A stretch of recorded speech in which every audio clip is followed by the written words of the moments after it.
खर्चा तो आपको बताता ही रहता हूं। ये आंकड़ा 14 लाख रुपए पर अभी हिसाब निकला है। ये पर डे का 12 लाख से खर्चा 14 लाख पर पहुंच रहा है।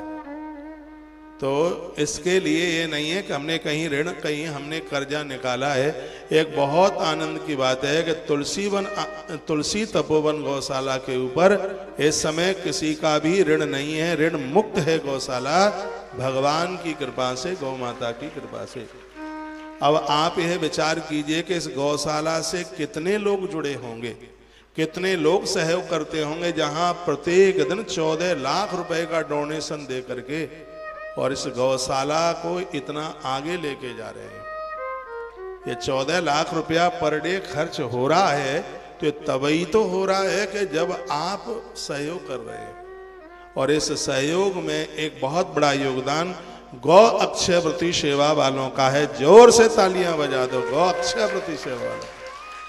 21 हजार रुपया देकर के इसकी सेवा के मेंबर बने। शेर सवा शेर भूसे से बहुत बड़ा सहयोग होता है। इस साल बैसाख का महीना आने से पहले गौशाला को 3 भूसा गोदाम बहुत बड़े बड़े बनाने हैं। इस साल 5 करोड़ से ज्यादा का फसल पर भूसा खरीदा गया। और अब के आने वाले इसमें बैसाख में, अप्रैल में फसल के समय पर ही 7-8 करोड़ रुपए का भूसा खरीदा जाएगा। क्योंकि 2026 को निकलते निकलते गौ माता की संख्या कम से कम 50,000 पूरी होगी। ऐसा हम ये लक्ष्य लेकर के बैठे हैं। 50,000 का आंकड़ा हमें छूना है 2026 के पूरे होते होते। और आज हम अक्षय नवमी को यहाँ व्यासपीठ से बोल रहे हैं, 2029 को दास का संकल्प पूरा हो जाएगा। 1 लाख गौ माता पूरी होगी 2029 में। पूरा संकल्प भगवत कृपा से और आप सब लोगों के सहयोग से यह हो जाएगा। मेरा उत्साह है गौ माता के प्रति, कोई बनावटी बात नहीं है। जिन्होंने मुझे कभी गौ माता के संग देखा हो, साथ देखा हो, तो बनावटी बातें तो अपने आप उछल जाती हैं। मेरी उनके प्रति बड़ी आत्मीयता है। देश बहुत बड़ा है, वक्ता कथावाचक बहुत है, लेकिन अपनी कथा का कुछ एक ब्रांड है, अलग से कोई विशेष बात है। इसमें गौ माता की बहुत बड़ी कृपा है। आज आप यहाँ बैठे हैं, आप भी ये सोच करके जाइए कि इस गौवंश के लिए हमें भी एक 5 रुपया, 10 रुपया, 20 रुपया पर डे निकालना ही है। फिर आप देखिए, अभी तो हम वृंदावन में हैं, हम तो पूरे देश में फैल जाएंगे गौ माता को लेकर के, पूरे देश में।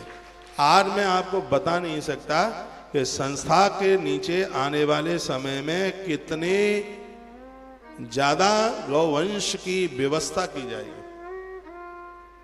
और हम तो वो लोग हैं, कम बोल करके ज्यादा करने की आदत है। ये नहीं ज्यादा बोले और करें कुछ भी नहीं, ऐसी आदत नहीं है। ऐसी योजना बनाई जा रही है कि जहां गौवंश घट रहा है ही नहीं, वहां पर गौशालाओं की स्थापना की जाए।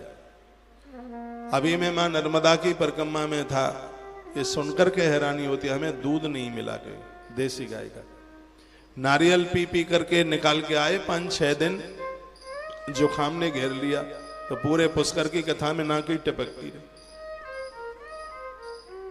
वही लिया, नारियल लिया।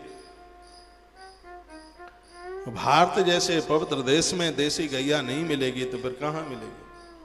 मैं तो कहूंगा, आप जमींदार हैं, आपके पास थोड़ी बहुत भी जगह है तो ज्यादा नहीं, कम से कम दूध वाली एक गैया तो रखिए।